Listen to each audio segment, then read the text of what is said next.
Ok, pues pues te presento. Está en esta ocasión. Buenas noches a todos. Muchas gracias, doctor Abraham Madariaga, por estar aquí con nosotros. Y les presento muy rápido al doctor. El doctor Abraham es investigador del Instituto de Química. Él tiene estudios de doctorado y bueno, pues tiene un background muy amplio en estudios de relación estructura-actividad, en estudios de modelado molecular, de acoplamiento molecular. Entre otros, es investigador nivel 2 del SNI, tiene pues más de 30 publicaciones científicas internacionales y pues tiene todo un background muy amplio de expertise en este campo de los estudios de relación estructura-actividad y pues te agradecemos mucho, doctor, por estar en esta ocasión aquí con nosotros y pues te dejamos el micrófono. Adelante, por favor, muchas Sí, gracias. sí, muchísimas gracias, doctor Correa. Antes que nada, bueno, agradezco la invitación y la amable presentación para dar esta clase general sobre lo que hacemos nosotros aquí en el grupo de investigación, en el grupo QIVIC, en el grupo de Química Biológica y Computacional, y también platicarles un poquito de este tema que ya como el doctor menciona, vamos a platicar acerca de lo que son los modelos que usar y nos vamos a enfocar un poquito más en la parte tal vez de regulación, que es lo que abordamos prácticamente en el curso. Entonces, pues sin más preámbulo, yo creo que empezamos con la presentación. Entonces, bueno, el título de la charla pues va igual de la mano con el título del curso que se ofrece aquí en la plataforma, que es Conceptos básicos y aspectos regulatorios de las metodologías que usar. Para no hacerlo igual que el curso, pues aquí decidí tomar solamente algunos extractos de lo que vemos en el curso y también un poquito de los fundamentos para que se vaya comprendiendo qué son estos modelos y cómo los podemos aplicar y en qué nos tenemos que basar para que el modelo pues esté estandarizado y sea aceptado, digamos, universalmente. Ok, ahí está. Entonces, bueno, un poquito de introducción de qué es lo que hacemos y por qué yo estoy por acá, estamos por acá. Nosotros en el grupo de Química Biológica y Computacional utilizamos métodos computacionales para estudiar diferentes aspectos de la química que van enfocados principalmente a descifrar o encontrar moléculas con alguna actividad biológica.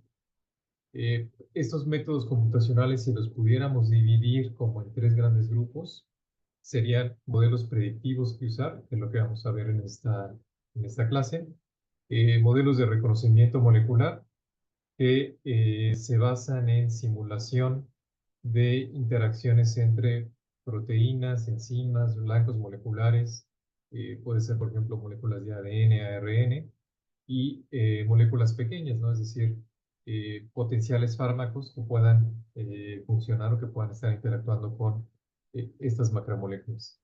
Y por otro lado, pues la parte de quimioinformática, digamos, que es análisis de datos, de muchos datos, que es parte de lo que se conoce como data mining, nominado de datos, en este caso datos químicos, y nos estamos también volcando un poco a la parte de procesamiento automatizado, es decir, el uso de estas herramientas que hoy en día se han vuelto ya tan populares, ¿no? De inteligencia artificial, pero desde el punto de vista aplicativo para mejorar los modelos que ya tenemos, ¿no? Entonces, también existe un campo muy importante en la parte de procesamiento automatizado. Ok, entonces, por qué es importante o por qué sería bueno utilizar modelos computacionales? Pues nosotros sabemos que los experimentos constituyen la base de la investigación científica, los experimentos. Sin embargo, pues estos métodos van a tener siempre algunas limitaciones, algunas, pues no problemas, pero sí limitaciones intrínsecas al mismo experimento. Por ejemplo, la resolución espacial y temporal. Si yo quisiera analizar, eh, no sé, 500.000 moléculas, si yo las quisiera analizar en ratones o en un ensayo in vitro con una enzima aislada, pues para estudiar 500.000 moléculas me llevaría pues uno, mucho dinero, y dos, bastante tiempo, ¿no? Entonces ahí es cuando entran los estudios computacionales. ¿Por qué? Porque los estudios de modelado nos pueden dar información complementaria sobre el problema que estamos abordando en el experimento y prácticamente nos van a ayudar a formar un puente entre la teoría y el experimento. Ojo aquí que no estoy diciendo que los modelos computacionales van a reemplazar completamente a la parte experimental, sino que es una complementariedad. Por ejemplo, en el caso que les ponía de si tenemos 500.000 moléculas, pues no las vamos a hacer todas, pero mediante los modelos computacionales podemos priorizar qué moléculas tendrían un mejor resultado, ¿no? Un mejor futuro, digamos, en la parte de la investigación. De manera muy general, pues existen muchas formas de abordar los problemas que se nos presentan. Sin embargo, pues va a depender de qué información tengamos para resolver o para responder estas preguntas. Por ejemplo, si no tenemos información del blanco molecular, en el caso de estudio de moléculas bioactivas, ¿no? Que queremos buscar o encontrar o descubrir moléculas bioactivas. Si no tuviéramos información ni del blanco molecular, es decir, de la macromolécula o del mecanismo de acción por el cual pueden estar actuando estas moléculas, y tampoco conocemos moléculas, o sea, no hay moléculas conocidas que ataquen estos blancos moleculares que están involucrados en alguna enfermedad que nos interesa, pues es muy complicado, ¿no? O sea, no tenemos casi nada de información más que pues la idea de la enfermedad o de la patología. Podemos medio saber cuál es el mecanismo de acción, algunas moléculas que pueden por ahí estar interaccionando, pero no tenemos tanta información para crear modelos.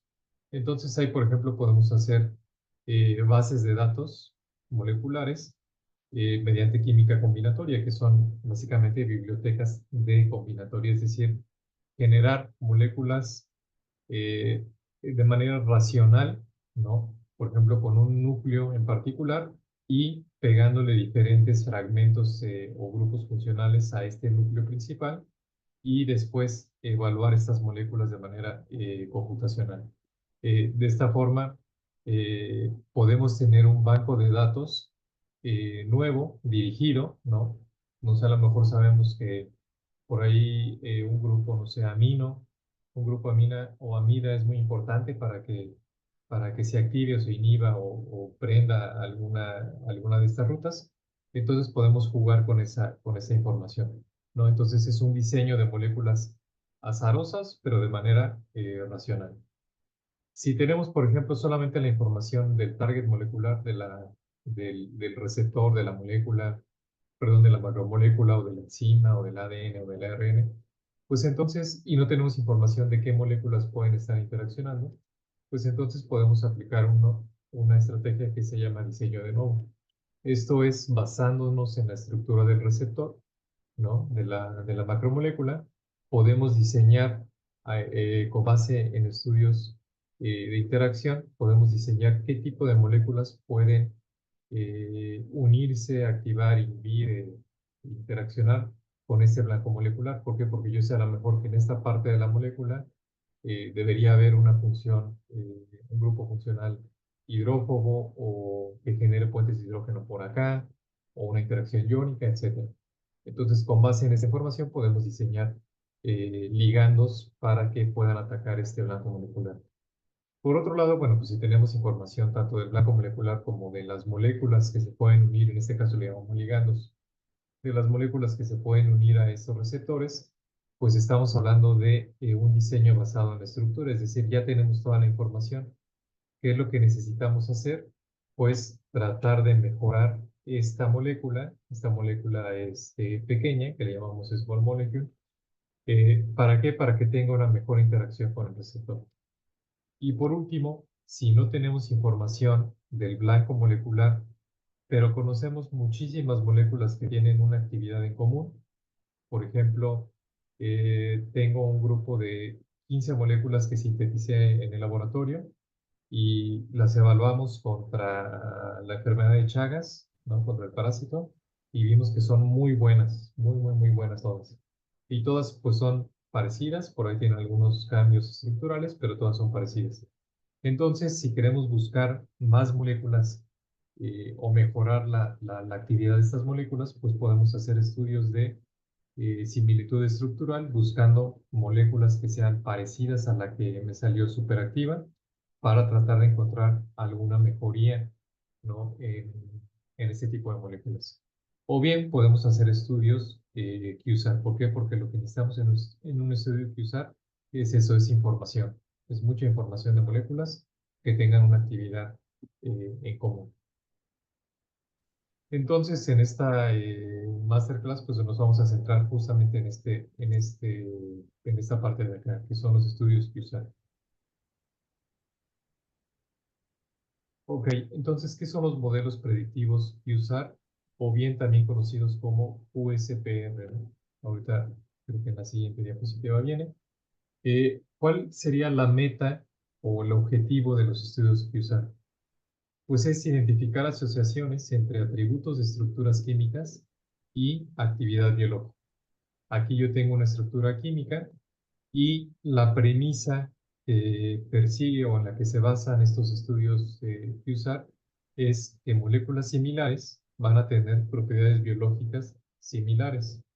Y aquí me detengo un poquito porque en esta parte de las siglas de QSAR, como les comentaba, puede ser QSAR, que es Quantitative Structure Activity Relationship, es decir, relaciones, estructura, actividad cuantitativa, pero también puede ser una P aquí, en vez de QSAR, puede ser QSPR, que son relaciones propiedad-estructura cuantitativa. Y esta propiedad pues, puede ser propiedad fisicoquímica, puede ser una propiedad biológica, puede ser una propiedad toxicológica, ¿no? Si queremos buscar compuestos tóxicos. Entonces es simplemente el uso de diferentes denominaciones. Entonces, bueno, suponemos que moléculas similares van a tener propiedades biológicas similares. Por ejemplo, si yo tengo esta estructura química y bueno, y sabemos de antemano que este grupo que está por aquí que es un benzilo, bueno, alfa, un grupo carbonilo, y por aquí este heterociclo con un nitrógeno, tienen una cierta actividad biológica. Entonces yo puedo suponer que esta molécula, que también tiene este grupo funcional por acá, puede tener una actividad biológica similar a la que yo tenía anteriormente. ¿Ok? ¿Qué es lo que pasa cuando tenemos, por ejemplo, ahorita mismo el caso de la morfina, ¿no? Que es un analgésico, es uno de los analgésicos más potentes, es un morfinano, tiene una estructura de morfinano, y por ejemplo la codeína o la heroína, que son moléculas análogas a la morfina, también tienen una propiedad biológica similar, que sería la de analgesia. Sin embargo, bueno, pues tiene otros efectos secundarios que ya conocemos, ¿no? Los efectos adversos que no nos interesan. Pero a lo que voy es que son moléculas estructuralmente relacionadas, solamente cambian la metilación de un grupo hidroxilo, me parece, entre la morfina y la heroína, por ejemplo, y eso hace que la actividad se dispare muchísimo. Entonces, ese tipo de relaciones estructura-actividad son las que buscamos aquí en los estudios que usar. Entonces, ¿cómo lo podemos hacer? Pues los modelos van a aprender de resultados de ensayos experimentales o bien de experiencia clínica. ¿A qué nos referimos con esto? Que yo necesito conocer muchas moléculas que tengan esa actividad biológica, que tengan la misma actividad biológica, y entonces ahora sí puedo relacionar qué cambios estructurales en las moléculas hacen que la actividad biológica aumente o disminuya, o qué grupos funcionales o qué características moleculares son las responsables de esa actividad biológica.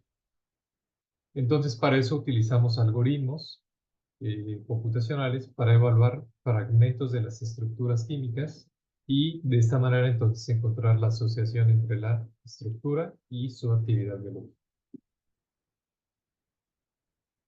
Algunos datos históricos de los modelos que usar, o sea, esto es algo que ya se conoce desde hace mucho tiempo y que se ha venido estudiando ya también desde hace mucho tiempo. Por ahí el siglo, a finales del siglo, bueno, o sea, a mediados finales del siglo XIX, los investigadores Crum y Brown y Fraser encontraron relaciones entre actividades fisiológicas y propiedades químicas, hacían modificaciones estructurales y veían un cambio en la actividad biológica, ¿no? Esto fue como la primera, eh, el primer dato que se tiene de un estudio de relación estructura-actividad. Después, un poquito más adelante, se hizo investigación cuantitativa de la toxicidad de un grupo de moléculas relacionadas, como es el etanol, el metieléter, el uretano para el leído, alcohol amílico, cetofenona y la esencia de absinte, que es un extracto de una planta, y se encontró, bueno, más bien propusieron esta frase, ¿no? Que es una frase bastante importante que usar, que es, entre más sean solubles estas sustancias, ¿no? En francés, eh, la toxicidad es mayor o más son tóxicas. Entonces ahí empezaron a encontrar que no solamente dependía a lo mejor la toxicidad, perdón, de la estructura, sino que también estaba relacionada la toxicidad con una propiedad química, ¿no? Y la propiedad química, al fin y al cabo, es una característica de las moléculas. Entonces ahí como que ya empezaba a sonar un poquito más la parte de la descripción de las moléculas con su actividad. Más adelante, en 1937, surgieron las ecuaciones de Hammett, en donde utilizaba las constantes físico-químicas para evaluar o para estimar de manera, ahora sí ya cuantitativa, una propiedad, ¿no? Que en este caso era la constante de reacción de compuestos orgánicos. Aquí sí ya fue un poquito más explícita la parte de la correlación. Y por último, que son los que se consideran, creo yo, los padres de las relaciones estructura-actividad cuantitativas, fueron las ecuaciones o los estudios que hicieron Hanshi y Fujita por ahí de mitades del siglo XX, ¿no? Que era, ellos hicieron relaciones directas entre actividad biológica y propiedades moleculares. En este caso fueron hidrofóbicas, electrónicas y estéricas. Entonces, como lo comentábamos, pues cada propiedad, ya sea física, química o biológica, de un compuesto, va a depender de su estructura molecular y es en lo que nos basamos para los métodos QSPR o QSAR, ¿no? Como ya mencioné anteriormente. Por ejemplo, en esta serie homóloga de alcoholes tenemos a propanol, butanol, pentanol y hexanol, en donde sabemos que, bueno, va el peso molecular o el número o la cadena hidrocarbonada, pues va creciendo, ¿no? De propanol o hexanol. Si nosotros medimos la solubilidad en agua, sabemos que entre más pequeña es la molécula, el alcohol, pues más miscible es en agua, ¿no? O sea, su solubilidad va a aumentar a medida que yo disminuyo esta cadena hidrocarbonada. Sin embargo, el punto de fusión es al revés. Entre mayor sea el largo de la cadena hidrocarbonada de estos alcoholes, de esta serie de alcoholes, el punto de fusión pues va a disminuir, perdón, va aumentando. Entonces aquí podemos hacer un tipo de relación. Si yo quisiera hacer o obtener una relación, digamos, meramente ya cuantitativa entre la solubilidad y el peso molecular, pues puedo proponer una ecuación sencilla, ¿no? Que tiene la forma de una ecuación de la recta, y igual a mx más b, en donde la variable dependiente pues va a ser siempre lo que yo estoy midiendo, en este caso la solubilidad en agua, por ejemplo. Voy a tener la pendiente, que va a ser lo que yo puedo estar modificando, que en este caso va a ser el descriptor estructural, que en este caso, por ejemplo, sería el peso molecular, por ejemplo, de la serie de alcoholes, o alguna otra propiedad o descriptor físico-químico o químico en general. Y pues obviamente constantes asociadas, ¿no? Bueno, una constante asociada que sería la ordenada al origen o bueno, sí, la ordenada al origen, y la pendiente, que creo que lo dije mal hace ratito, pero bueno, el peso molecular sería mi variable independiente, que es lo que yo puedo modificar, ¿no? Que sería la X en este caso, y la, en este caso, es la pendiente de la ecuación de la recta, ¿no? Esta es una ecuación de la recta, esta sería la pendiente, y esta pendiente, ¿qué me está diciendo? Pues me está diciendo qué tanto va a afectar el peso molecular a la propiedad que yo estoy midiendo o prediciendo, ¿no? En este caso. Entonces sería como el peso que le da a este descriptor estructural para poder obtener entonces un valor predicho de la actividad o de la propiedad que quiero yo evaluar. Más o menos sería como de esta forma, cómo podemos construir un modelo que usar.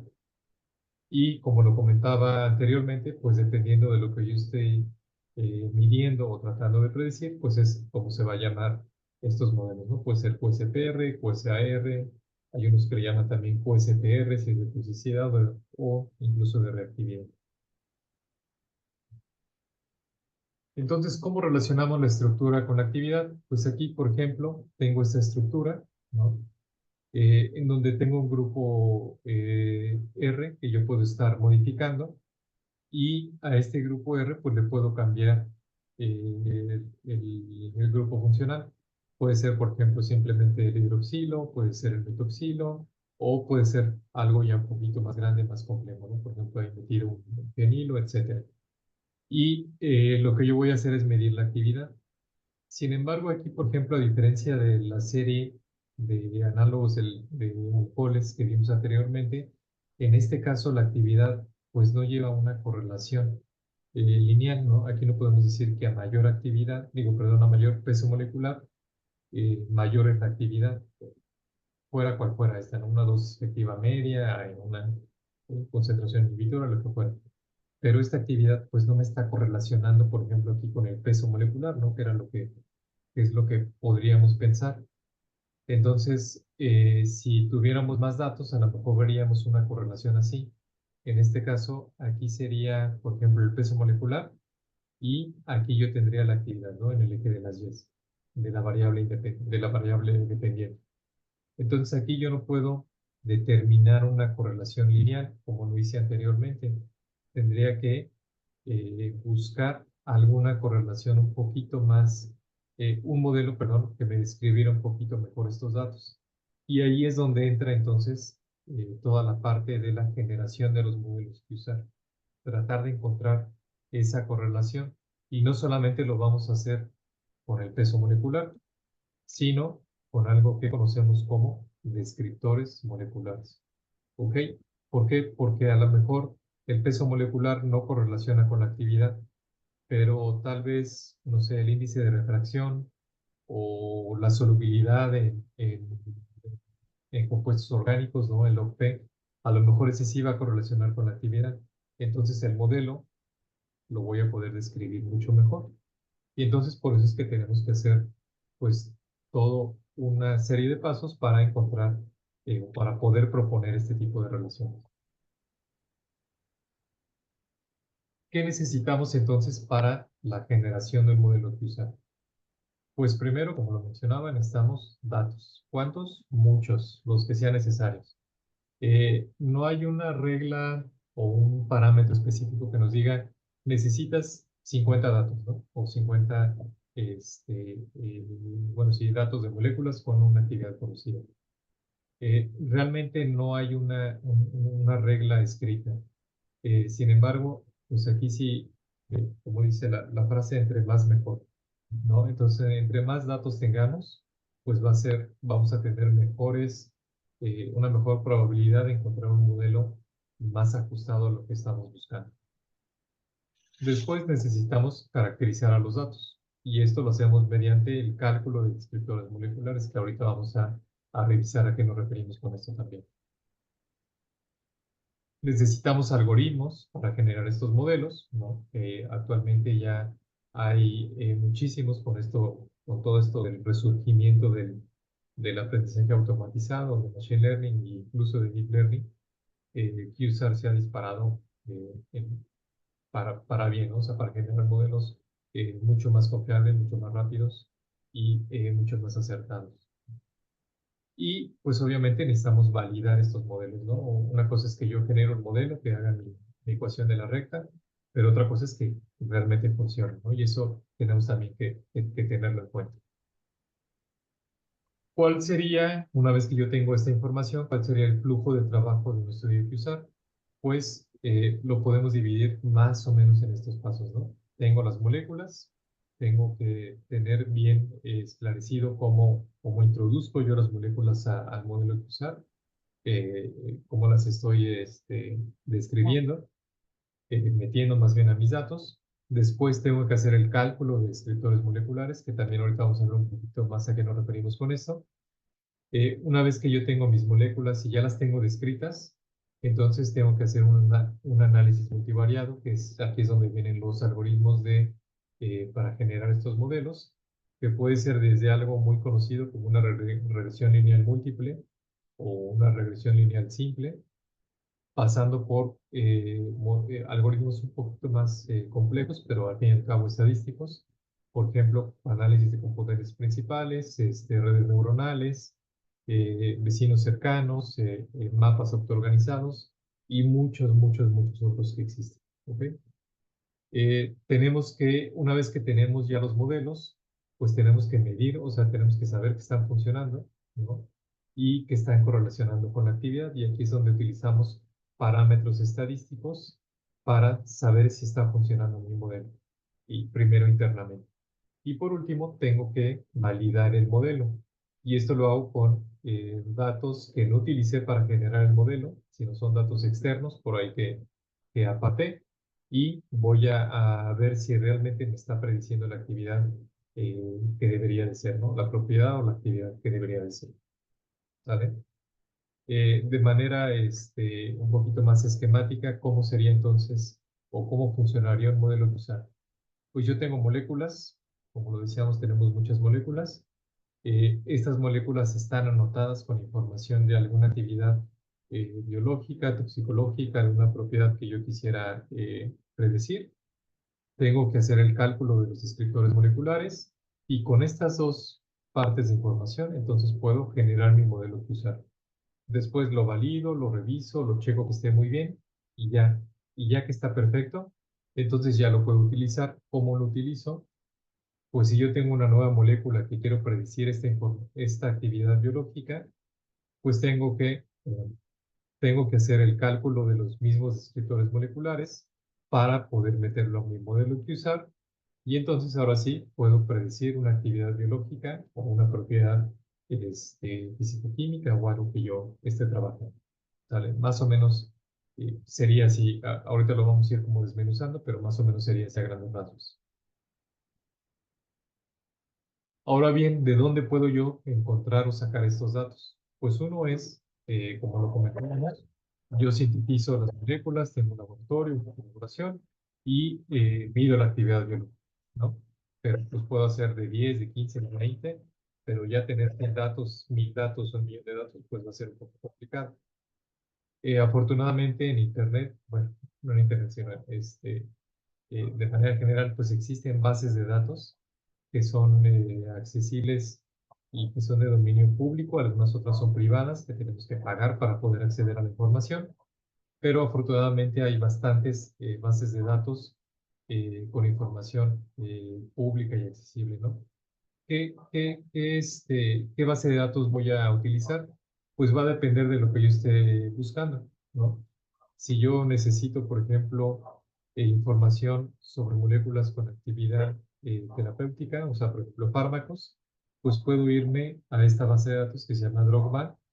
Esta es una base de datos enorme, está súper bien curada, es decir, está bien revisada y datos confiables.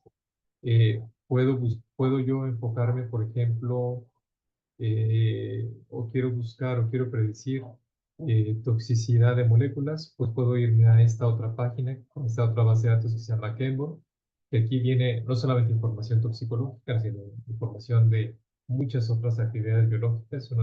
Es una de las bases de datos que más nutrida está. Y así como esta, pues existen otras bases de datos, ¿no? Sí, por ejemplo, que no tiene información de actividad biológica, pero sí tiene información de muchas moléculas. Creo que ahorita van como en el orden de los 12 millones, 13 millones de moléculas. ChemSpider también tiene información. Por ahí creo que me puse PopChem, pero es otra también que tiene información de actividad biológica, fisicoquímica, etcétera. Por ejemplo, está Supernatural 2, que ahorita creo que ya va en la versión 3, pero que es información, perdón, son bases de datos con información de compuestos solamente de origen natural. Algunos tienen información biológica, si es que se ha medido la actividad biológica, o toxicológica, ¿no? Por ejemplo, también. Y la disponibilidad, pues va a ser, como lo comentaba, puede ser pública, puede ser comerciales, hay que pagar para entrar a ellas. Podemos nosotros también generar nuestra propia biblioteca in-house, es decir, con nuestros datos. Por ejemplo, el Instituto de Química tiene su propia base de datos de moléculas que se han aislado de productos naturales ahí en el Instituto de Química o que se han sintetizado también en el Instituto de Química y que tienen ya también alguna información de actividad biológica, ¿no? Por ejemplo. Entonces, bueno, pues son, y esta es de acceso público también. Entonces va a depender de qué es lo que yo esté buscando de lo que yo esté estudiando en la base de datos que voy a utilizar. Una vez que yo tengo la información, necesito hacer algo que se llama curación de la base de datos. ¿A qué nos referimos con la curación? Pues que tengo que limpiarla, tengo que dejarla, ¿cómo se llama? Bien revisada, bien establecida, que la información que está ahí es fidedigna, tiene una fuente confiable, etcétera. Entonces, algunos de los pasos que generalmente seguimos eh, cuando bajamos información y necesitamos usarla para un modelo que usar, es la curación. ¿Cuáles son estos pasos? Pues primero tenemos ya la base de datos, ¿no? Ya la tenemos descargada, la tenemos accesible en algún programa y lo que sigue es limpiarla. Limpiarla es quitar, algunas veces las moléculas vienen, por ejemplo, con algún contrayón, alguna sal. Si esta estructura tiene alguna funcionalidad que se pueda protonar, pues algunas veces vienen con contrayones. Entonces hay que quitar sales, hay que quitar fragmentos también que vienen por ahí en la misma estructura. Y generalmente tratamos de normalizar cargas, dejar a la molécula neutra. Después tenemos que verificar la identidad estructural. Cuando descargamos información de estructuras químicas, no viene como el dibujito, no viene la estructura en dos dimensiones, generalmente viene en codificación. Y la codificación que más se utiliza o más comúnmente empleada es la codificación de SMITES, que es esta parte de aquí. Es una representación alfanumérica en una sola cadena de caracteres alfanuméricos de la estructura química. ¿Okay? Hay bueno, hay reglas más bien que nos permiten pasar de la estructura en dos dimensiones a esta representación lineal. Entonces es más fácil alimentar a la computadora con una cadena de caracteres que con un dibujito, ¿sale? Entonces a esta parte nos referimos con verificación de la identidad estructural. Después, pues a lo mejor tenemos muchas moléculas, pero a lo mejor no todas nos van a funcionar porque algunas son péptidos y yo realmente estoy enfocándome en moléculas que son pues más pequeñas de peso molecular, a lo mejor menor a 200, a 100. Entonces, en ese caso, podemos meter filtros, ¿no? Filtros de pues, peso molecular, de log-P, de número de fuentes de hidrógeno, no sé, algo que a mí me sirva que yo esté buscando. Aquí es el momento donde tenemos que meter estos filtros. Podemos hacer, por ejemplo, búsqueda de estructuras alternas, por ejemplo, cuando tenemos tautomerismo, ¿no? Por ejemplo, los equilibrios cetoenólicos o equilibrios ácidos-bases, algunos estereoisómeros, también a lo mejor tenemos dos moléculas que son iguales, pero no, bueno, más bien que son estereoisómeros, pero en la base de datos no está especificado qué estereoisómero es, entonces pues tenemos que quitar uno y quedarnos solamente con una molécula, si no se vuelven datos redundantes. Y por último, pues dependiendo también qué tipo de modelo queremos hacer, podemos hacer la optimización estructural para obtener el modelo tridimensional de la base de datos. En este caso, pues como les comento, son casos específicos, ¿no? Si no necesitamos tanta información estereoquímica, pues no hay necesidad de hacer esta generación o esta optimización estructural porque nos llevaría muchísimo tiempo. Ok, pues ya tengo mi base de datos, ya la limpié, ya está ordenada. Ahora, ¿cómo describo estas moléculas? ¿Cómo calculo las características peso molecular? Eso lo puedo calcular fácilmente, pero ¿qué otros descriptores moleculares existen? Entonces, para eso tenemos que definir qué es un descriptor molecular. Un descriptor molecular va a ser el resultado final de un procedimiento matemático que transforma parte de la información codificada en la estructura química y la mete en un número que va a ser útil para poder utilizarlo en estos eh, algoritmos, ¿no? En estas ecuaciones. Entonces, básicamente, tratar de describir a la molécula de alguna manera puede ser ¿cómo se llama? Propiedades físico-químicas simples, las que conocemos, peso molecular, punto de ebullición, este, alguna otra propiedad física o química que se me esté pasando, pero también puede ser, por ejemplo, descriptores de conteo, número de átomos de carbono, número de átomos de nitrógeno, fracción de carbonos sp3, por ejemplo, por ahí, ¿no? Hay algunos descriptores y algunos otros que son cálculos, por ejemplo, de estructura electrónica, que son un poquito más complicados de entender, pero que al fin y al cabo va a ser un descriptor molecular. Y bueno, aquí era algo de cómo explicar qué es un descriptor molecular. Aquí yo tengo esta silla. ¿Cómo la puedo describir? Pues puedo tener descriptores simples, como por ejemplo color, dimensiones, peso, textura de la tela, cuántas piezas tiene esta silla, pero también puedo escarbarle por ahí un poquito más y tratar de encontrar descriptores que no sean, digamos, comunes, tan sencillos, que sean redundantes, sino que sean más específicos del objeto, ¿no? Por ejemplo, quién lo fabricó, en qué año se fabricó, quién lo fabricó, ¿no? O sea, qué persona, qué estilo tiene esta silla o este sillón, no sé qué sea, que son tal vez características un poquito más, menos comunes, ¿no? Que van a ser más específicas de este objeto. Y lo mismo pasa con las moléculas. Como lo comentaba, pueden ser descriptores relativamente sencillos, fáciles de entender, de calcular, como punto de fusión, peso molecular, número de átomos de carbono, etcétera. Pero también tenemos descriptores un poquito más complicados, ¿no? Como, por ejemplo, la energía del humo, ¿no? Que tiene que ver con orbitales, y algunas otras que ya pues son un poco más complicadas de entender, por ejemplo, el eigenvalor más alto de la matriz de Borden o autocorrelación de Getty balanceado por masas atómicas, que al fin y al cabo está descrito qué significa, cómo se calcula, este, cómo se llega al valor final, pero pues tal vez a nosotros, como de manera personal, pues no nos dice mucho, ¿no? Pero al fin y al cabo es una forma de describir a la molécula. Y todo suma, ¿no? Cualquier descriptor que nos pueda dar información de la molécula va a sumar. Existen algunos programas, bueno, ya varios programas que nos permiten calcular estos descriptores moleculares. Desde, por ejemplo, este programa que se llama MOE, que calcula cerca de 400 descriptores, pero también tenemos otro programa, por ejemplo, que se llama Dragon, creo que ya cambió de nombre, ahorita no recuerdo el nombre actual, pero que calcula más de 5000 descriptores, ¿no? Entonces podemos tener nuestra base de datos de 500 moléculas, que son, digamos que son como las filas de una tabla de Excel, y 5000 descriptores, ¿no? Que serían 5000 columnas diferentes, un descriptor para cada, 5000 descriptores para cada molécula. Y aquí nos hacemos la pregunta, ¿nos tenemos que quedar con todos los descriptores para hacer el modelo que usar? Pues la respuesta es no.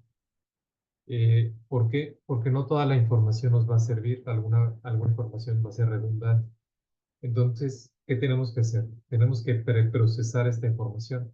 Tenemos que identificar subgrupos de variables que son significativamente correlacionadas con la respuesta, es decir, con la actividad, por ejemplo.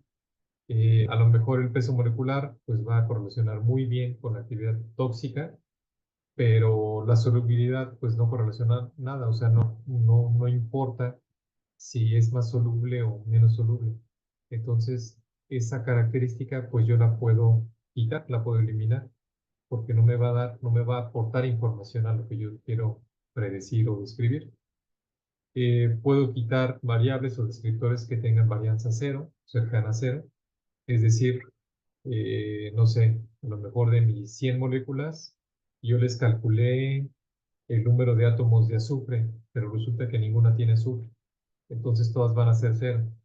Entonces, ¿para qué me sirve ese descriptor? Pues para nada, no me va a aportar información, entonces la puedo quitar.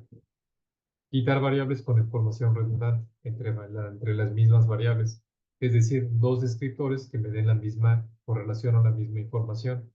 No sé, número de átomos de carbono con fracción de átomos de carbono. Pues al fin y al cabo están correlacionadas esas dos descriptores, por lo tanto, pues quito uno y me quedo con el otro, ¿no? O quito dos y me quedo solamente con uno.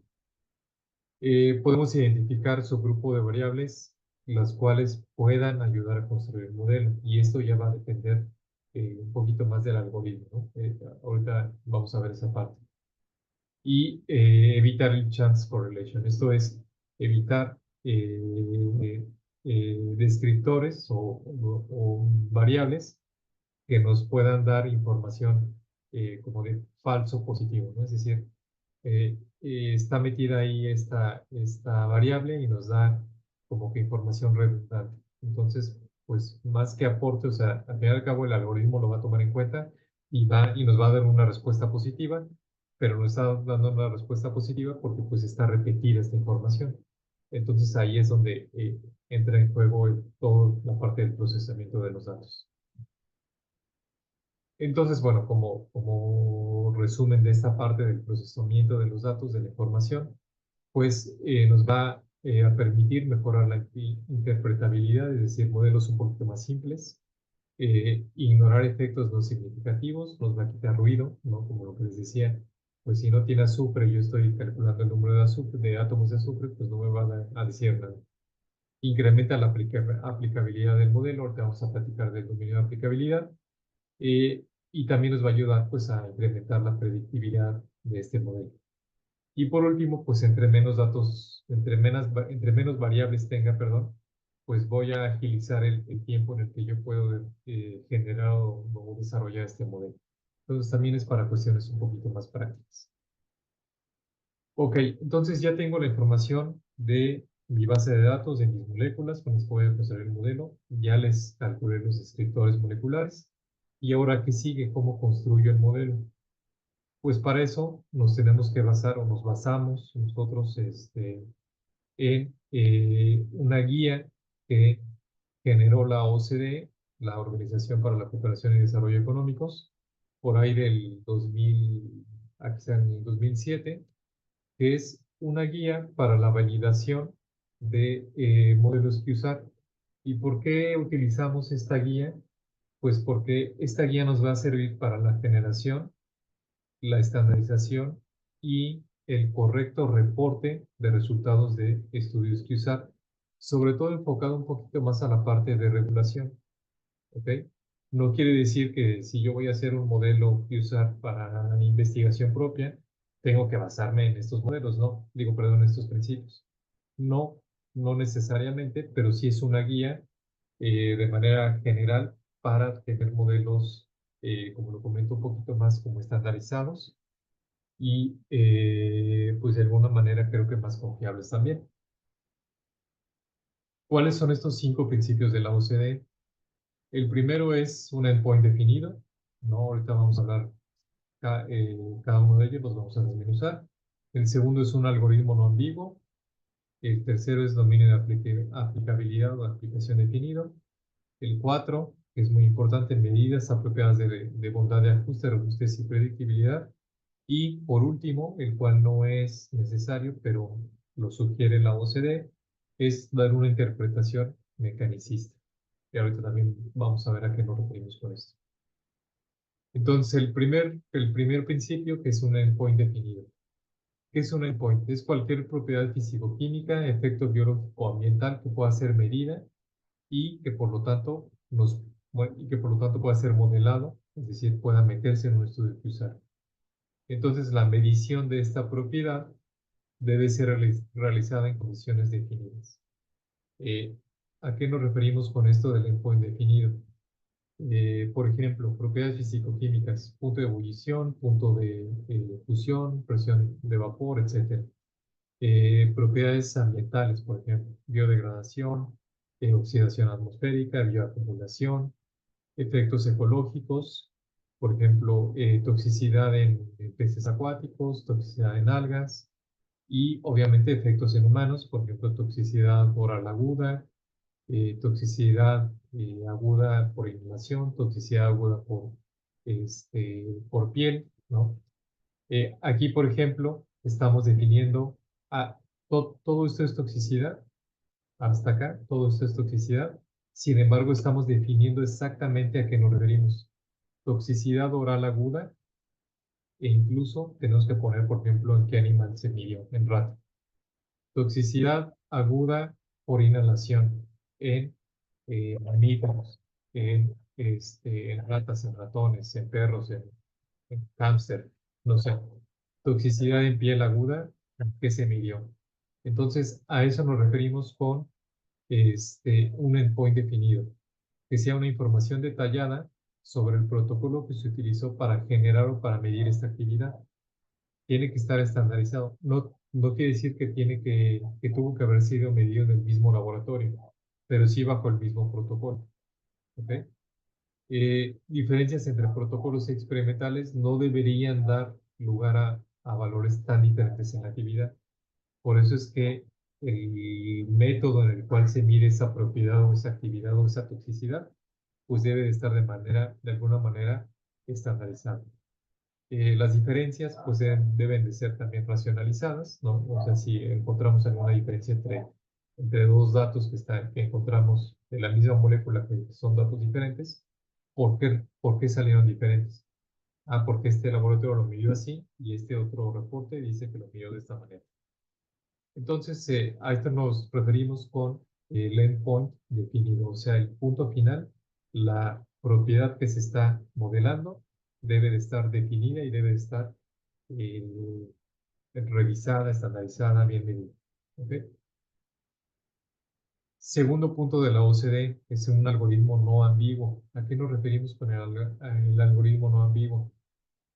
La relación entre los descriptores de la estructura química, que ya vimos que es un descriptor molecular, y el punto final o la actividad que se está modelando, se llama algoritmo. O sea, cuando hablamos de algoritmos es encontrar esta relación, modelar esta relación. Y esto puede ser un modelo matemático o bien reglas basadas en el conocimiento desarrollado por uno más expertos. ¿Qué nos permite o hacia dónde apunta este principio 2? Hacia garantizar, perdón, la transparencia en la descripción del algoritmo, ¿no? De lo que estamos modelando, del modelo, que permite reproducir el modelo y explicar cómo se obtuvo la predicción. Es decir, yo tengo que en el reporte o pues sí, en el reporte que estoy yo generando una vez que hago el modelo, debo de ser lo más claro posible de cómo hice todo el modelo. Desde dónde obtuve los datos, ¿no? Es decir, las moléculas, cómo calculé los descriptores moleculares, con qué programa, bajo qué circunstancias, cómo hice el preprocesamiento de los datos, es decir, cómo quité descriptores o los junté o los quité o los moví, hasta cómo yo generé este modelo. ¿Por qué? Porque la idea de este principio es que alguien más adelante, pues pueda reproducir este modelo, ¿no? Entonces, a eso nos referimos con un algoritmo no ambiguo. ¿Cuáles son los algoritmos más comunes que se utilizan para modelar, para hacer un modelo que usar? Pues está desde los modelos básicos de regresión, o puede ser regresión lineal simple, o bien regresión lineal múltiple, que yo diría que es el más utilizado, hasta modelos un poquito más complejos como redes neuronales, vecinos cercanos, agrupamiento jerárquico, o bien algo que se llama consenso, que es el uso de uno o más, perdón, de dos o más algoritmos aquí descritos o, bueno, o de cualquier otro tipo. Entonces vamos a dar como ejemplo solamente dos de ellos, que es regresión lineal. ¿Qué sería modelar o cómo podemos modelar o generar un modelo, perdón, que usar mediante este algoritmo de regresión lineal? Pues, como lo comentábamos, ¿no? Yo tengo mis datos de esta molécula, voy cambiando la estructura química, obviamente, ¿no? En este grupo R, y ya le medí la actividad, una actividad que puede ser, por ejemplo, aquí la medida de mutagenicidad, que se calcula de esta manera. ¿Ok? Y tengo dos descriptores físico-químicos, que es sigma y pi, que tienen que ver con descripciones electrónicas de la estructura. Entonces son cálculos que se hacen, ¿no? Cálculos computacionales que se hacen de la estructura electrónica y me da estos valores para cada una de estas moléculas. ¿Qué es lo que yo hago con esta información? Pues hago un estudio, perdón, hago una regresión lineal múltiple, porque tengo dos variables, y genero una ecuación de este tipo, que al fin y al cabo es algo como lo que habíamos platicado en diapositivas anteriores, que es una ecuación de la recta. Y igual a m, que es la pendiente, x, que es la variable que yo estoy modificando, y b, que sería la pendiente. En este caso tenemos dos variables, entonces sería pendiente 1, pendiente 2, variable independiente 1, variable independiente 2, y la constante que ajusta todos estos datos para predecir esta actividad. Entonces, la regresión lineal simple pues va a representar un grupo de datos con la línea que mejor ajusta a esta relación. En este caso tengo aquí, si es una regresión lineal simple, sería una ecuación de este tipo. Entonces tengo aquí mi variable independiente, que es lo que yo estoy variando, y mi variable dependiente, que va a ser la actividad. Entonces la mejor línea de ajuste pues va a ser aquella con las menores distancias, ¿no? Entre cada uno de estos puntos y precisamente esta línea de ajuste que sería la pendiente, que sería en este caso el B1. Entonces, bueno, aquí en una regresión lineal simple, pues a cada valor de x, es decir, de la variable independiente, le va a corresponder uno y solo uno, un valor de actividad biológica. ¿Sale? Cada uno de estos puntitos, entonces imagínense que es una molécula con una estructura química diferente y que tiene una actividad medida y que, bueno, pues también obviamente va a ser diferente, ¿no? Entonces yo trato de correlacionar esta variable independiente con esta actividad y veo si encuentro una correlación lineal. Si encuentro una correlación lineal, pues ya la hice y tengo mi ecuación de la recta que me va a permitir, cuando yo meta una molécula nueva, pues de una manera estaría interpolando esa actividad biológica. Lo mismo pasa con una regresión lineal múltiple, solamente que en este caso, pues obviamente yo voy a tengo una sola variable dependiente, es decir, una actividad, pero tengo múltiples variables independientes, que en este caso serían los descriptores moleculares. Peso molecular, número de fuentes de hidrógeno, cantidad de oxígenos, cantidad de X, ¿no? O sea, cualquier descriptor molecular que yo le pueda meter aquí. Y, y obviamente, pues vamos a construir también una gráfica de este estilo, solamente que la ecuación de la recta, pues sería algo como esto que estamos viendo aquí. ¿Ok? Entonces, bueno, aquí algunos criterios. Todas las variables deben estar normalizadas para que no haya diferencia entre los intervalos de los datos que yo tengo aquí. Por ejemplo, el X1 puede ser de 0.01 hasta 0.010, por ejemplo, y el X2, pues digamos que iba de 1000 a 5000. Entonces, pues ahí ya no nos va a servir tanto utilizar estos datos y tenemos que normalizarlos. Normalizar se refiere a que los dejemos todos en una misma escala, ¿vale? ¿Para qué? Para que ¿cómo se se llama? El tamaño de los datos no influya en la actividad predicha. Ok, tercer punto, el dominio de aplicabilidad definido. ¿A qué nos referimos con el dominio de aplicabilidad? El dominio de aplicabilidad o de aplicación es el espacio químico que yo estoy utilizando del grupo de entrenamiento y del grupo de prueba. Ahorita vemos qué es esto del grupo de entrenamiento y de prueba, pero el espacio químico va a ser, déjenme ver si lo tengo por acá, una imagen aquí, aquí se ve mejor. El espacio químico sería eh, si yo pudiera graficar las moléculas en un plano cartesiano, por ejemplo, de 2 dimensiones, o de 3 dimensiones, o de 4, o de las dimensiones que quieran, pero para que sea un poquito más visible, ¿no? De 2 dimensiones. Si yo pudiera graficar los datos químicos en un, o sea, mis moléculas, perdón, en un plano cartesiano, con base, por ejemplo, en sus descriptores moleculares, por ejemplo, peso molecular contra, no sé, log P. Entonces, para la molécula 1, su peso es de 5 y su log P es de 1. Entonces la pongo aquí. Para la molécula 2, su peso molecular es de 1 y su log P fue de 3. Entonces la pongo por acá. Y así sucesivamente. Entonces voy construyendo, digamos, voy graficando las moléculas en este espacio químico basado en 2 descriptores, o en 3 o en 4. Entonces, el espacio que está rodeando estas moléculas es lo que se conoce como dominio de aplicación. ¿Qué quiere decir?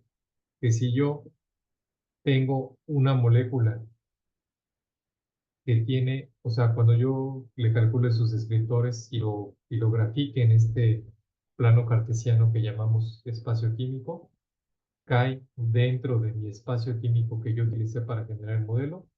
Entonces, esta molécula nueva va a poder ser predicha. Es decir, voy a poder utilizar mi modelo para predecir la actividad o la propiedad físico-química.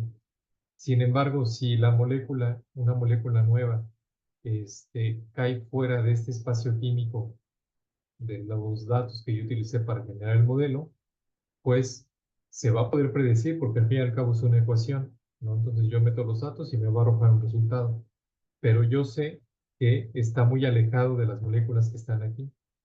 ¿Por qué? Porque no se parece, no tiene peso molecular similar a las que están aquí, ni un log P similar a las que están aquí. Está muy fuera, ya no se parece. Entonces ahí rompo con la premisa que habíamos dicho, moléculas similares van a tener propiedades similares. Por lo tanto, esta molécula no va a poder ser predicha con una confiabilidad acertada. ¿Ok?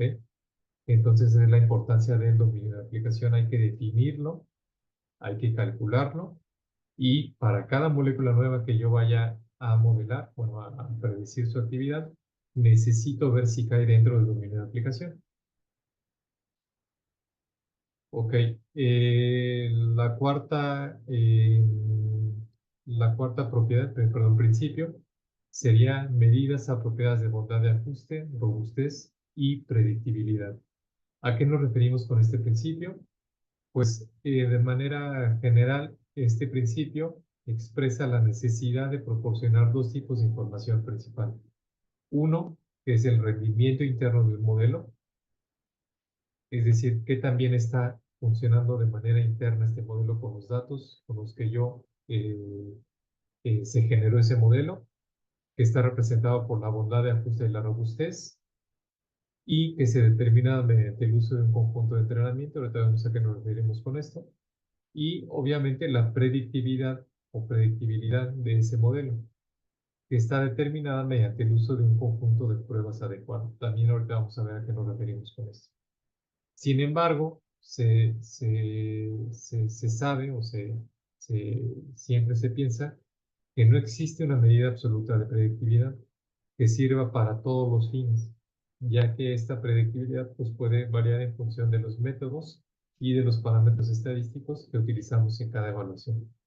Entonces, en esta parte, pues vamos a revisar algunos de los parámetros que son utilizados para saber si mi modelo es robusto, es decir, si puede, si no le afectan variaciones pequeñas al modelo, sí tiene una bondad de ajuste, es decir, que los datos que yo utilicé ajustan perfectamente para predecir las moléculas que yo utilicé para el modelo y que además pues me va a predecir moléculas nuevas, ¿ok? Que sería la predictividad del modelo. Entonces, ¿cómo es que generamos o sea, cómo hacemos el modelo utilizando grupos de entrenamiento y grupos de prueba? De lo que estamos hablando aquí. Pues, como ya lo mencionamos, tenemos un grupo inicial de datos, ¿no? Que es la base de datos que yo ya generé o bajé, descargué, calculé los descriptores, etcétera. Y este grupo inicial de datos yo lo voy a dividir en un porcentaje. Generalmente se maneja 20-80 y de ahí para abajo, incluso a veces también puede ser 30-70, pero eso va a depender mucho de la información que tenga y de muchos otros parámetros que no nos da tiempo ahorita de explicar. Pero bueno, quedémonos con que vamos a dividirlo entre un 10-15 o 20-30%, 20-70, perdón. Y voy a tener mi grupo de entrenamiento, que va a ser el que va a tener mayor porcentaje de moléculas, ¿no? El 90, el 85, el 80%, y lo demás lo voy a dejar para validación. Es decir, el grupo de entrenamiento me va a servir para eso, para entrenar el modelo. Voy a estarlo moviendo, poniéndolo de cabeza los datos, separándolos de manera diferente, para tratar de ajustar un modelo que me permita tener una predictibilidad confiable. Y una vez que yo genero el modelo con el grupo de entrenamiento, voy entonces a validarlo. Y para esto voy a utilizar estos datos que dejé fuera de los datos iniciales. Este pequeño porcentaje que dejé por ahí fuera, lo voy a utilizar para poner a prueba, digamos, el modelo que generé mediante el grupo de entrenamiento. ¿Ok? Entonces, aquí lo podemos ver un poquito más detallado. Tengo mi grupo de entrenamiento, ¿no? Sería esta parte de acá arriba. Entonces tengo mis datos y estos datos a su vez yo los puedo, o los debería más bien partir también en un grupo de entrenamiento, en un subconjunto de entrenamiento y un subconjunto de prueba. ¿Por qué? Porque lo que yo voy a estar haciendo aquí es, hago con el conjunto de entrenamiento, genero un modelo, ¿no? Ya sea regresión lineal múltiple, por vecinos cercanos, por random forest, por lo que sea, y lo pruebo. Chin, pues no me salió. Resultó que los parámetros estadísticos no me dan bien y me dice que no hay una correlación. Ah, bueno, no te preocupes, vuelve a probar, eh, modifica otra vez los datos y vuelve a generar otro modelo. Lo vuelvo a probar. Checo si al final sí me sirvió este modelo. Bueno, más bien este conjunto, esta separación de datos, sí me sirvió. Ah, perfecto. Entonces ya tienes un modelo entrenado, o uno, o dos, tres, o 50 modelos entrenados con estos datos iniciales. Ahora sí, viene la validación externa, por eso le llamamos validación interna y validación externa. Entonces, porque aquí estoy con el mismo datos de entrenamiento, los estoy moviendo y moviendo y moviendo hasta que encuentro modelos que internamente me estén funcionando. Y ahora sí, voy a probarlos, voy a ponerlos, voy a retarlos, a ponerlos a prueba con el grupo de validación o validación externa. ¿Por qué? Porque esos datos jamás los utilicé para generar el modelo. ¿Ok? Aquí estoy utilizando los mismos datos que las moléculas que utilicé para generar el modelo, los estoy usando para probarlos, o sea, para ponerlos a prueba. Pero aquí en este caso, en la validación externa, pues estoy utilizando datos que jamás vio el modelo de entrenamiento eh, y estoy probando, estoy poniéndolos a prueba, ¿ok? Entonces aquí sí podemos medir un poder predictivo. Aquí solamente estamos midiendo la robustez y qué tanto se ajustan los datos en el grupo de entrenamiento. Con el grupo de prueba voy a retarlo, voy a poner a prueba y voy a poner a prueba el poder predictivo, ¿ok? Entonces ahí es cuando hablábamos en esta parte, en la parte inicial, de bondad de ajuste y robustez y la predictividad del modelo. Y eso es en lo que se basa el principio 4. Una forma de medir la bondad de ajuste, es decir, qué también se ajustan mis datos al modelo, es por una simple regresión lineal. perdón, con una R cuadrada, ¿no? Es el factor de correlación. Entonces, el modelo debe tener una alta capacidad de reproducir los datos utilizados para calcularlo, es decir, en el mismo conjunto de entrenamiento, y debería de ajustarse a una línea, es decir, acuérdense que el R cuadrada entre más se acerque a uno, pues quiere decir que hay una correlación lineal cuasi perfecta. ¿Ok? Entonces, si yo tengo un modelo generado por el grupo de entrenamiento y yo agarro este grupo de entrenamiento y utilizo el modelo para predecir la actividad de ese grupo de entrenamiento, me debería de predecir más o menos, o bueno, o lo más cercano posible al valor real que tienen estos datos, al valor real de la actividad.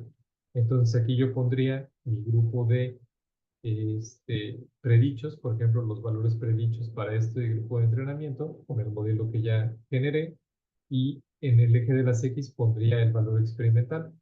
Entonces, el valor experimental era de 1, me predijo de 1, está bien. El valor experimental era de 5, me lo predijo de 6. Y bueno, a lo mejor no está tan bien, pero se acerca bastante. Y así con cada uno de los datos dentro del grupo de entrenamiento. Para generar una gráfica de este estilo, le calculo la R cuadrada, y esa R cuadrada entre mayor se acerque a 1, pues quiere decir que se están ajustando bien. Los mismos datos que yo utilicé para generar el modelo se están ajustando bien al modelo. ¿Ok? Y esa sería como la parte de la bondad de ajuste. Y tenemos algunos otros parámetros que utilizamos para saber eh, qué tan bien, o sea, primero qué tan bien se ajusta, y otro, qué tanto se alejan, es decir, qué tanto error están teniendo. Por ejemplo, esta era una correlación perfecta, pero aquí en esta gráfica pues estamos viendo que hay datos que están pues un poco dispersos, y a lo mejor la R cuadrada ya no va a ser de 1, va a ser de 0.70, 0.65, no sé, dependiendo de qué tan alejados estén estos datos. Entonces aquí tenemos algunos parámetros como por ejemplo el MAE, que es el error medio absoluto, es decir, qué tanto se están alejando, bueno, sí, más bien, qué tan mal los está prediciendo el modelo. Si era de 40 y predijo 60, pues ya se alejó 20 unidades, entonces ahí tenemos pues, algún problemilla, ¿no? Y bueno, tenemos algunos otros parámetros parecidos que pues no vamos a revisar aquí porque no nos tardaríamos muchísimo tiempo. En el caso de la validación interna, que era lo que les comentaba en esta parte de aquí, en la validación interna, hay muchas formas de hacer esta validación interna. La más conocida tal vez sea esta, que se llama Q cuadrada LU, que es Leave One Out. O sea, Q cuadrada es como el R cuadrada, pero para la validación interna. Y el LO es lo que se conoce como Leave One Out. Ejemplo clásico es, tengo mi grupo, mi set de datos, ¿no? Mi grupo de entrenamiento, y dejo uno fuera, dejo una molécula fuera, un dato fuera. Entonces, genero el modelo con estos datos, y con este dato que quedó fuera, rego el modelo. Y veo que también me predice para este datito, para esta única molécula. ¿Ok? Y hago una iteración, dos, tres, cuatro, las iteraciones que sean necesarias.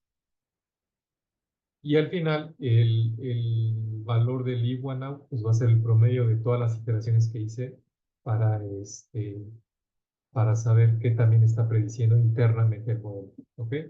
Y así como este del I1out, existe otro, por ejemplo, que se llama validación cruzada, que es algo parecido, pero bueno, agarro más datos, y este CAFOL, pues la acaba va a ser el número de datos que voy a agarrar. Eh, y bueno, pues este es parecido a lo mismo. Este, Aquí estamos representando a qué nos referimos con el ajuste, que sería el fit, la R cuadrada, la validación interna, que sería el I1out, por ejemplo, que sería con esta medida, con el I1out, y otra medida, que sería el Five Cross Validation, que es el que les mencionaba anteriormente. Entonces, dependiendo también de qué algoritmo estemos utilizando para calcular estos valores de predictibilidad interna, pues podemos tener diferentes valores, ¿no? Por ejemplo, la R cuadrada aquí de 0.86, pues decimos, pues está bastante bien, pero cuando lo medimos con el Five Cross Validation, la validación cruzada pues se cae un poquito hasta 0.68. A pesar de que los datos de entrenamiento se ajustan bien al modelo, o sea, 0.88, pues estamos viendo que la validación interna no nos está dando tan buenos datos, ¿no? Entonces ahí tenemos que regresarnos al modelo, revisar qué es lo que está pasando y ver si podemos mejorar pues esta predictibilidad. La validación externa, pues sería, creo que tengo aquí esta grafiquita, creo que lo explica mejor.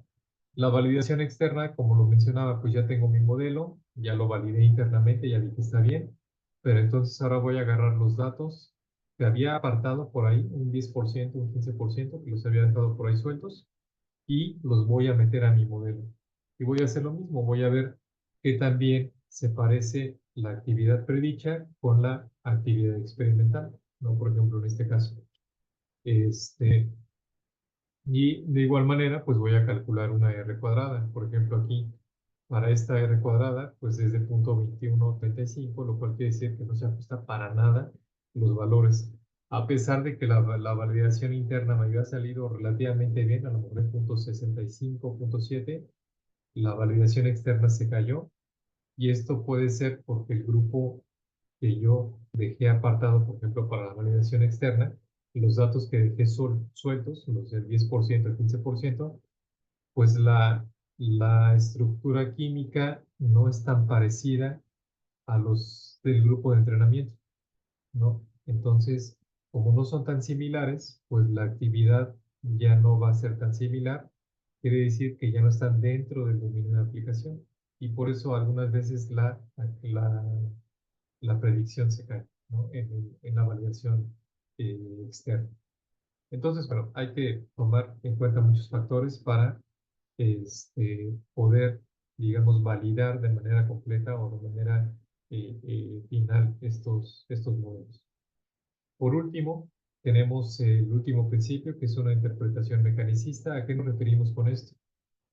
Que de ser posible, tendríamos que dar una interpretación del modelo, es decir, relacionar las variables, es decir, los descriptores moleculares del algoritmo con el mecanismo de acción biológica. En este caso, cuando estamos hablando de alguna actividad biológica.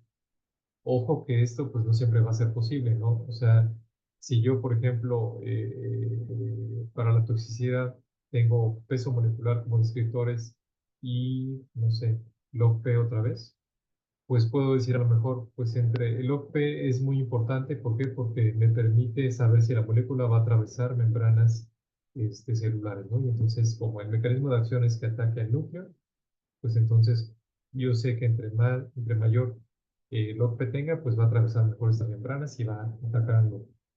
Pero si mis descriptores que me están saliendo del modelo son energía LUMO y correlación en valores de no sé qué, pues va a ser un poco más complicado encontrar una interpretación del mecanismo de acción, ¿no? Y a eso se refiere justamente este principio. Entonces, pues sabemos que no siempre va a ser posible y sobre todo que no siempre va a haber una sola interpretación, sino puede haber bastantes interpretaciones mecanicistas. eh, la ausencia, pues no significa que el modelo no sea útil, ¿no? Y esto es por lo mismo que les decía, o sea, no es necesario hacerlo. Sin embargo, pues sería deseable, ¿no? Porque entonces sería un modelo más que podemos entender de una manera un poquito mejor.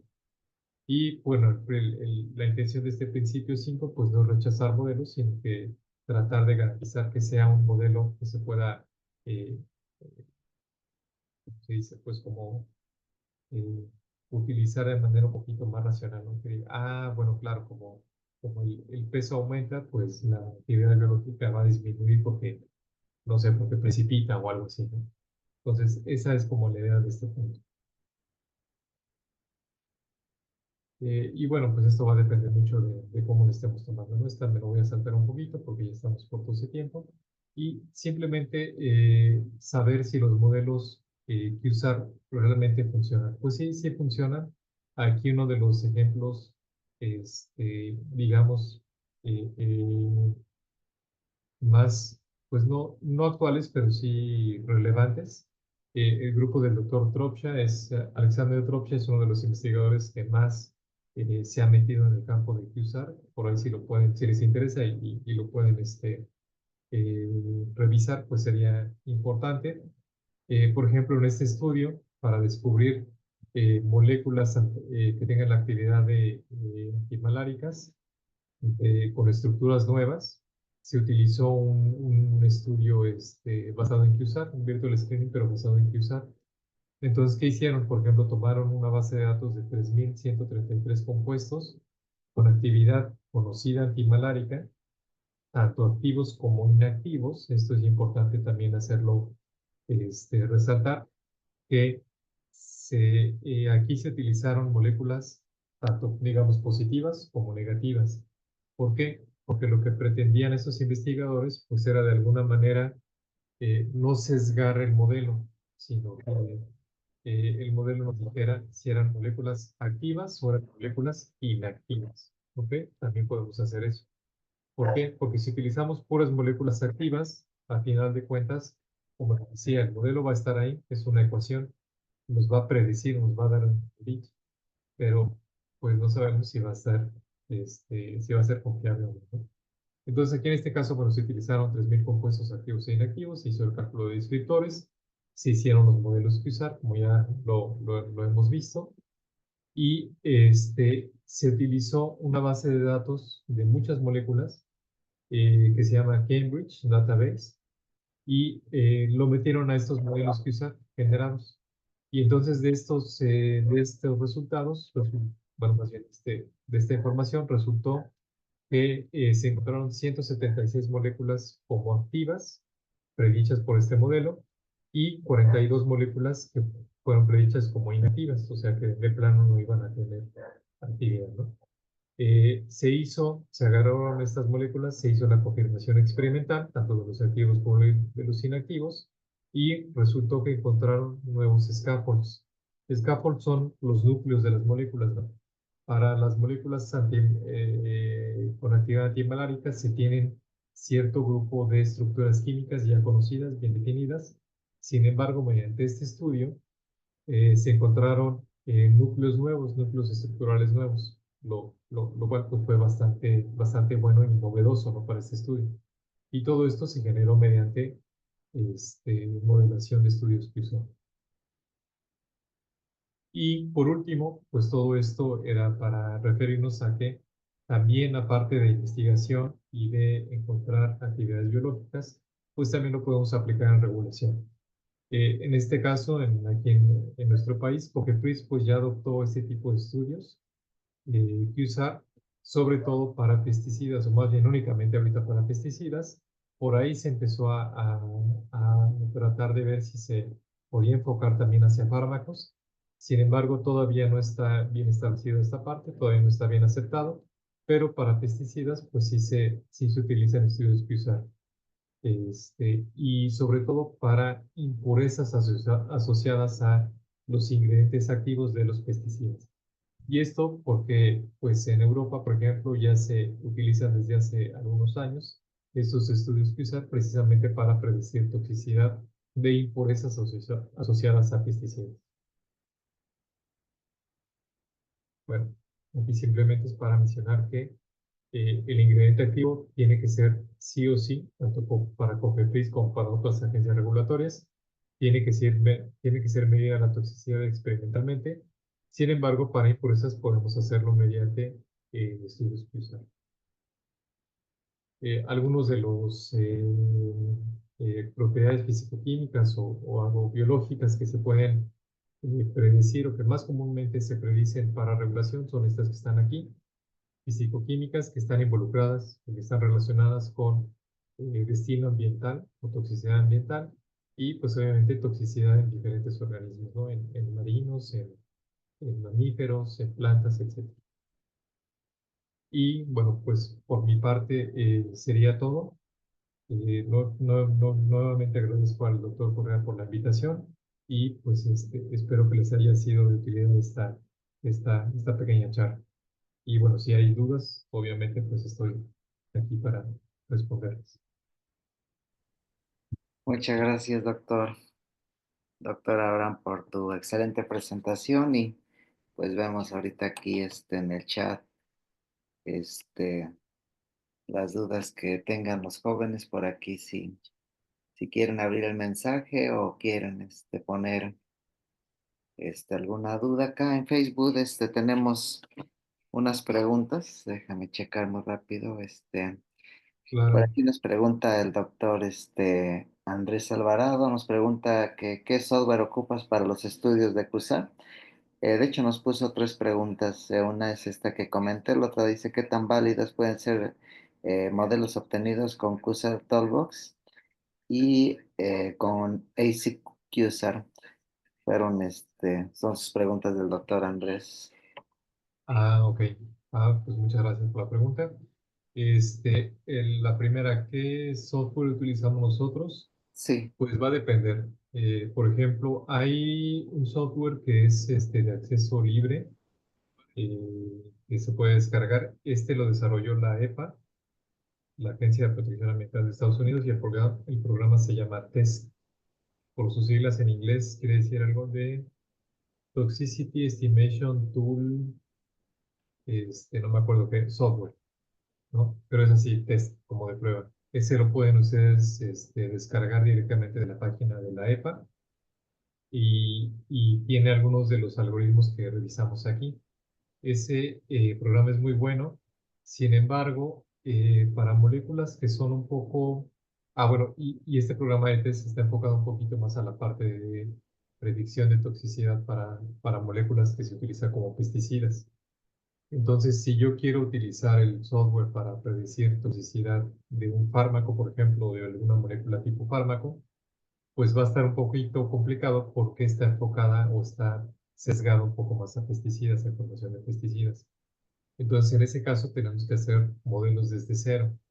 Como lo comentaba, hoy en día, pues las herramientas de inteligencia artificial, bueno, más bien de aprendizaje automatizado, nos facilitan mucho más la tarea y en este caso utilizamos modelos creados por nosotros y pues básicamente utilizamos programación en Python.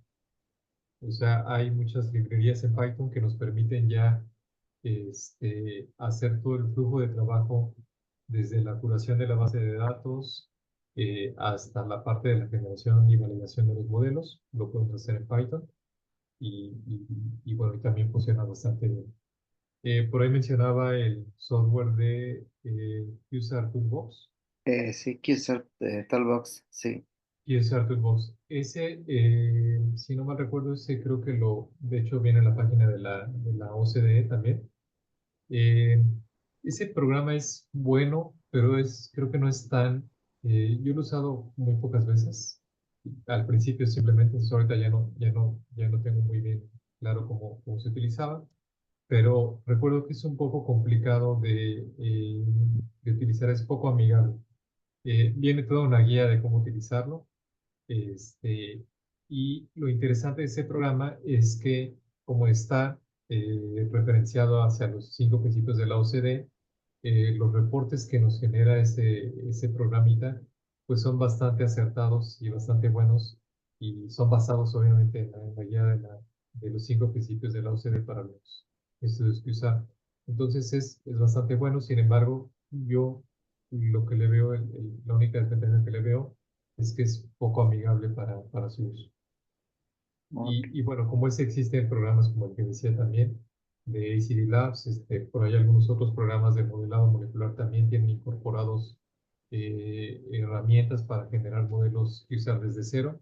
Sin embargo, creo que lo más importante aquí es que uno tenga la base de datos inicial con la cual vamos a generar el modelo, que sea la base de datos, como ya lo vimos, que esté curada, que esté bien revisada, porque si tenemos una base de datos que está mal hecha, pues los modelos, a pesar de que estén muy bien hechos, no van a ser confiables, ¿no? Porque la base de todo son los datos iniciales que estamos utilizando.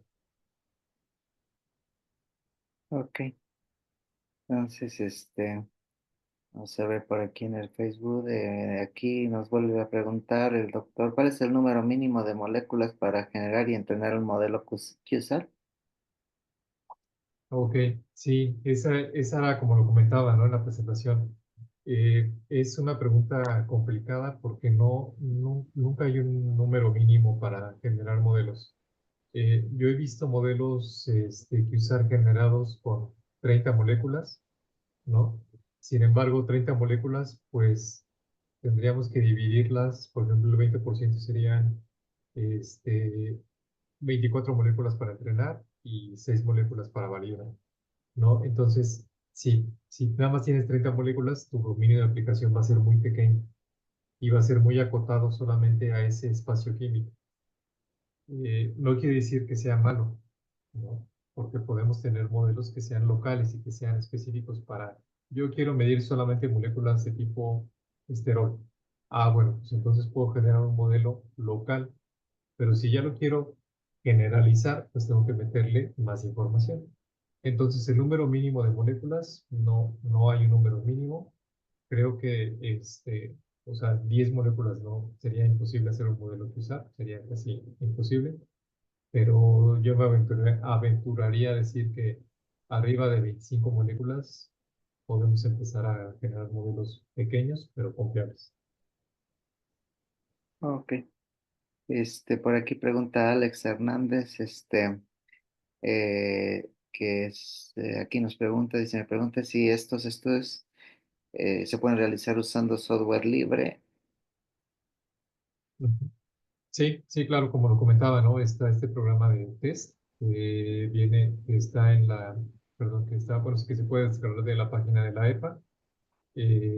También, pues, más que software, serían como herramientas. Está todas las herramientas o librerías que están en Python para Machine Learning. También hay algunas adaptadas para cosas químicas. Está la librería de ReadyKit, de Scikit-learn, que si bien no es un software como tal, son herramientas que podemos utilizar para generar estos modelos y construirlos pues más ad hoc, ¿no? Así. Sí. Tenemos otra pregunta. Aquí menciona que para tomar los cursos que ustedes ofrecen, si se requiere conocimiento de Python. No, para el curso que damos aquí con el doctor en la plataforma no es necesario el conocimiento de Python. Realmente hacemos ejemplos con un software libre, bueno, que es Contest, de hecho, y más que nada en ese curso, lo que nos basamos es más bien a la interpretación de los resultados. ¿Ok? Se hace un ejemplo, por ejemplo, con Excel también. Excel nos funciona para generar un modelo que usar también, solamente que tenemos que tener la base de datos. Por otro lado, tendríamos que hacer el cálculo de descriptores, no en otro programa, y eso ya meterlo a lo mejor a Excel y hacer.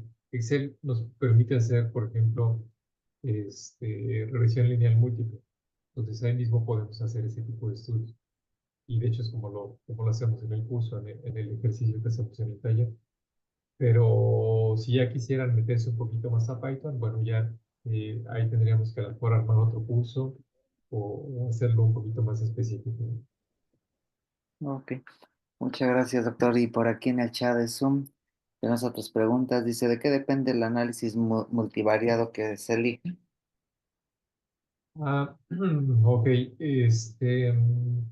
Bueno, el análisis, más bien el algoritmo que se va a emplear, pues va a depender, creo que, de la complejidad de los datos que tengamos. Si tenemos, por ejemplo, como lo mencionaba, ¿no? Solamente 30 moléculas, pues una regresión lineal múltiple no va a ser tan difícil ni tardada, pero si tenemos, por ejemplo, 500 moléculas, hacer la regresión lineal múltiple, pues ya se empieza a complicar un poquito, ¿no? Entonces ahí tenemos que meter a lo mejor otros métodos como basados, por ejemplo, en Machine Learning, como agrupamiento jerárquico, eh, no sé, máquinas de soporte vectorial, random forest, que involucra trabajar con un poquito más de datos. Eh, por ejemplo, para regresión lineal múltiple, yo he visto que se trabajan hasta con, no sé, como con 100 moléculas más o menos, ¿no? Entonces va a depender del número de moléculas, de la complejidad de las moléculas, que también te están resultando el modelo, por ejemplo, si utiliza regresión lineal múltiple, si estás haciendo el modelo y lo validas y no te da y no te da y no te da, pues entonces buscar otro algoritmo, ¿no? O sea, casi casi sería error y prueba, ¿no? Pero sí sería, pues, como que depende mucho del caso en específico. Ok, muchas gracias, doctor. Aquí tenemos otra pregunta. Dice, con el curso que enseñan, ¿cómo calculo por usar la dosis letal 50 o la LC50? La respuesta media. Ajá. Este, sí, o sea, la LC50, bueno, la toxicidad, me imagino que es la concentración letal media. Este, Más que enseñarles a calcular la toxicidad, la LC50 o la LD50 o la IC50, es enseñarles a modelar más bien una propiedad. Esta puede ser LC50, puede ser LD50 o puede ser punto de ebullición, ¿no? O sea, más bien no es que se les enseñe a modelar específicamente toxicidad, sino un endpoint, una propiedad. No sé si por ahí va la pregunta. Sí, más abajo, la misma persona pregunta que si esto se puede ocupar para evaluar para evaluación de riesgo ecológico. Ah, claro, claro, sí. Justo en la diapositiva que mencionaba hasta el final, pues vienen aquí, por ejemplo, son propiedades o actividades, o, bueno, propiedades físico-químicas o actividades biológicas que están involucradas bastante en la parte de ecotoxicología. ¿Ok? Por ejemplo, punto de ebullición, viscosidad, bueno, esas son como sencillas. Densidad, conductividad, presión de vapor, de fusión. Por ahí hay otra que no la puse por aquí, pero que es bioacumulación, por ejemplo. También es una propiedad que se puede modelar siempre y cuando existan los datos. Y por otro lado, pues puntos finales que tienen que ver con riesgo ecotoxicológico, ¿no? Como la toxicidad aguda, como lo mencionaba, en mamíferos, o bien, por ejemplo, en peces, ¿no? Daphne magna es un pez y Parker Millenium también. Ok, muchas gracias. Otra preguntita que tenemos por aquí, que menciona, ¿qué librería de Python usan ustedes para calcular descriptores? Ah, muy bien, esa es muy buena pregunta. Para descriptores en Python hay una librería que se llama Mordred, Mordrer, Mordred. Pues obviamente es de acceso libre, no es una librería de Python, y calcula, si no mal recuerdo, son como 1200 descriptores. Y la verdad nos ha funcionado bastante para generar algunos modelos. Esa yo se la recomendaría. Si no es en Python, hay otro programa que se llama Paddle Descriptor, Paddle con doble D, Paddle Descriptor. Ese también es de acceso libre. Creo que se puede solicitar la licencia académica y es fácilmente que te la den. Y, y bueno, eso es en cuanto a los escritores. Ok. Y aquí tenemos otra pregunta, dice, ¿qué tan confiable es RD Kit? Ah, es buenísimo. La verdad es que es muy bueno. Por ejemplo, para curar las bases de datos, uno le da digamos, alimenta al algoritmo de Python con un archivo CSV o de Excel, en donde tenemos la base de datos, es decir, la lista de moléculas anotadas en el código SMILES, como lo comentaba hace un ratito, y con su actividad, ¿no? Predicha. Entonces, CRDKit puede leer el código SMILES y lo puede convertir a una molécula de dos dimensiones y puede calcular incluso propiedades físico-químicas sencillas, pero también puede calcular algunos descriptores, puede optimizar la molécula, puede hacer muchas cosas CRDKit. O sea, la verdad es que es una biblioteca bastante buena para cosas de química en Python. Y otra preguntita aquí que tenemos dice, qué diferencia hay entre los open source y los pagados? Y dentro de los pagados aquí menciona Dragon y Mue. Ujú. Y bueno, pues como siempre, a veces los que uno paga, pues sí, tiene, no que sean mejores, pero nos da un poco más de información, ¿no? Como lo comentaba Dragon, eh, que creo que ya cambió de nombre, pero ahorita no recuerdo el nombre actual, pero ese calcula pues, más de 5.000, 6.000 descriptores, ¿no? Este, y Moe, por ejemplo, también es de paga, ese sí lo tenemos, pero ese, si no mal recuerdo, da como unos 500, 600 descriptores a lo mucho, ¿no? Entonces, más que cuál sea bueno o cuál sea malo, pues va a depender mucho de qué estés buscando. Los escritores se pueden clasificar en topológicos, en una dimensión, dos dimensiones, tres dimensiones, ¿no? También si vas a trabajar con moléculas que tienen estereoquímica.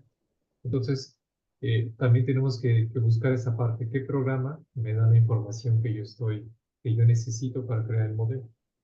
¿No? Entonces, pues Dragon sí nos da mucha información, pero luego es información redundante, ¿no? Porque nos da eh, cálculo de carbono, de números de átomos de carbono, porcentaje de número de átomos de carbono, eh, o sea, es así como muy repetitivo, ¿no? Entonces, pues al final sí son muchos datos, pero de ahí voy a quitar bastantes. Entonces, bueno, no es que uno sea mejor que otro, sino simplemente saber qué información te puede dar uno y qué información te puede dar otro, y ahí eliges con qué programa te vas. Sí. Y bueno, por aquí teníamos otra pregunta. Mencionaban que qué capacidad de cómputo se requiere para hacer este tipo de estudios. Ah, ok. Este, muy buena pregunta. Eh, pues otra vez, mi palabra favorita depende. Por ejemplo, para hacer modelos que usar utilizando algoritmos, creo que no lo puse aquí en la presentación, no, pero no tengo el tiempo. Pero bueno, de regresión lineal múltiple, una computadora de escritorio, digamos, de uso común, de oficina, es más que suficiente. Pero cuando ya estamos trabajando con muchos datos, que tenemos, no sé, 500 moléculas en el grupo de entrenamiento y con 1000 descriptores. Entonces, bueno, no son muchos, con 200 descriptores. Ahí ya se vuelve una enmarañada de datos. ¿Por qué? Porque tiene que hacer uno, correlacionar uno con la actividad otro, con la actividad, luego uno, un descriptor con el otro descriptor y así, ¿no? Entonces, es mucha información que tiene que estar procesando. Entonces, por ejemplo, regresión lineal múltiple ya no es tan factible. Entonces, ahí podemos utilizar otros métodos como algoritmos genéticos, por ejemplo, máquinas de soporte vectorial que también son muy utilizados, agrupamiento jerárquico. Y para este tipo de algoritmos, por ejemplo, los podemos implementar en Python, pero ahí sí ya necesitamos un poder de cómputo un poquito más arriba que una computadora, una laptop, una computadora de escritorio, digamos, de oficina, ¿no? Una computadora gamer, no de esas así de 80.000 pesos, pero una que tenga a lo mejor un procesador un poquito más de los de nueva generación, será suficiente para hacer esto. Se va a tardar, pero va a ser suficiente para hacer este tipo de cálculos, ¿no?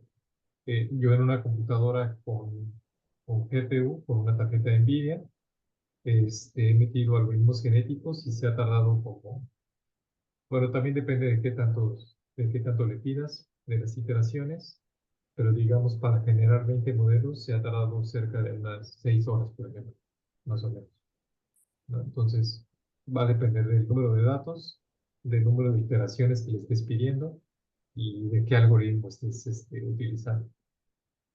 Sí, pues muy bien, pues muchas gracias, doctor. Parece que ya no tenemos aquí más preguntas por los asistentes. Pues les agradecemos a todos.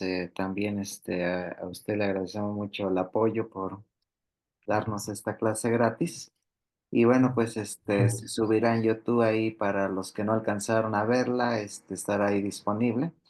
Y pues pues les damos las gracias y pues que tengan muy buena noche. Igualmente, muchísimas gracias, doctor, por la invitación y bueno, esperemos que les haya sido útil esta pequeña introducción. Muchas gracias. Claro que sí. Nos Gracias. vemos. Hasta luego. Hasta luego. Hasta Gracias. luego. Con gusto, hasta luego.